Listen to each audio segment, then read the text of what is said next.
Hello, Sir Clements Project. I'm here with Mr. Spittal, Hi. and we're going to talk about some of your experiences with music and what took you to play guitar and where we are now. So I want to first ask you, when did you start learning your guitar? Started learning when I was just a little bit younger than you are now. I was in the music class, and the music teacher stood up and asked who had a guitar at home. My father had one, so I put my hand up and he said I was one of the chosen ones. And we were taken through the back into the music room where there was a straggly haired folk musician standing in denim jeans, we were introduced, this is Mr. McKidd, he's going to teach you how to play the guitar, and we were chosen because we had one at home to practice because the school had no guitars to give us. He played a tune when we went through, and I was just absolutely blown away by that, and I thought, oh, I want to do that. So in music we went there, and he tried to teach us to read the music, but I just wanted to play guitar like him, and so I never really learned how to read music. Still can't. I can slowly work it. I know the lines and the spaces, and I can sit and work it all out, and I can follow the music, but I can't really read it. Do you read tabs? I can read tabs to a certain extent, but I tend not to. It's too much work and I just don't like slavishly copying someone else's arrangement. I find it better just to do my own thing. So do you trust your ear when you do these arrangements, or you write the No, sound? I don't write anything down. I just play something until it sounds what I want to do, want it to sound like, and then when I'm happy with that. My fingers usually do it, and they tell me when it's right. My ear tells me when it's right and wrong, I can't write anything down. So. And I want to talk about what kind of bands or people influence. You were talking about this folk artist that was teaching you, right? Yeah, his name was Robin McKidd. And he influenced me. American country music and British folk music were my two kind of loves. Anything I'm a finger picker rather than a strummer. I hardly ever use a flat pick. I'm almost always finger picking. So those kind of the songs that suit that are the ones that have drawn me to them. But usually it's something slow and sweet. I find it very difficult to get something raucous and loud and going. It's usually slow, sweet songs, and it's always been a problem.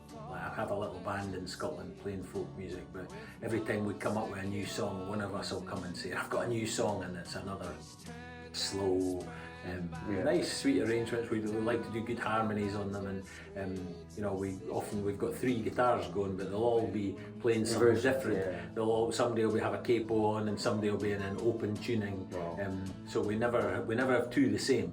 We're all playing something different, and so I just love it. I just love playing music. Did you also start singing as soon as you picked up a guitar? I was singing before. I was always singing when I was a little boy.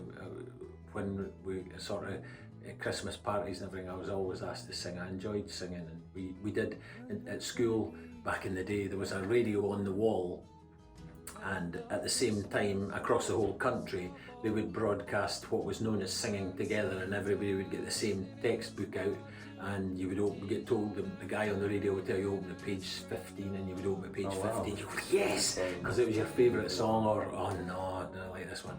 But anyway, and then the music would come on and everybody would sing together, and this was happening across the whole country at the same time, but I loved singing.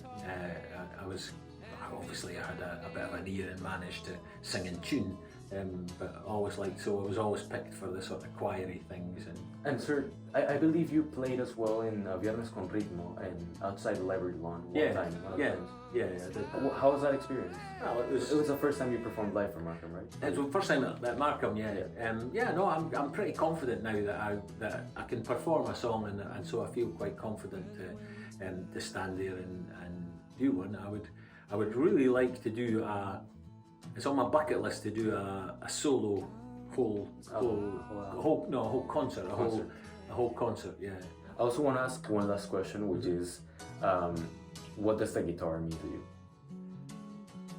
That's an interesting question. I don't think I could ever be without one. you know, the one I've got just now is a carbon fibre guitar, and I've had it now for, I don't know, must be about 8 years or so. But do you have another guitar before that one? Oh yeah. Oh, so you have multiple? Yeah, I had a guitar. I've only got one actual guitar at the moment because I sold all my guitars to buy. I had several and I sold them all to buy the carbon fibre one.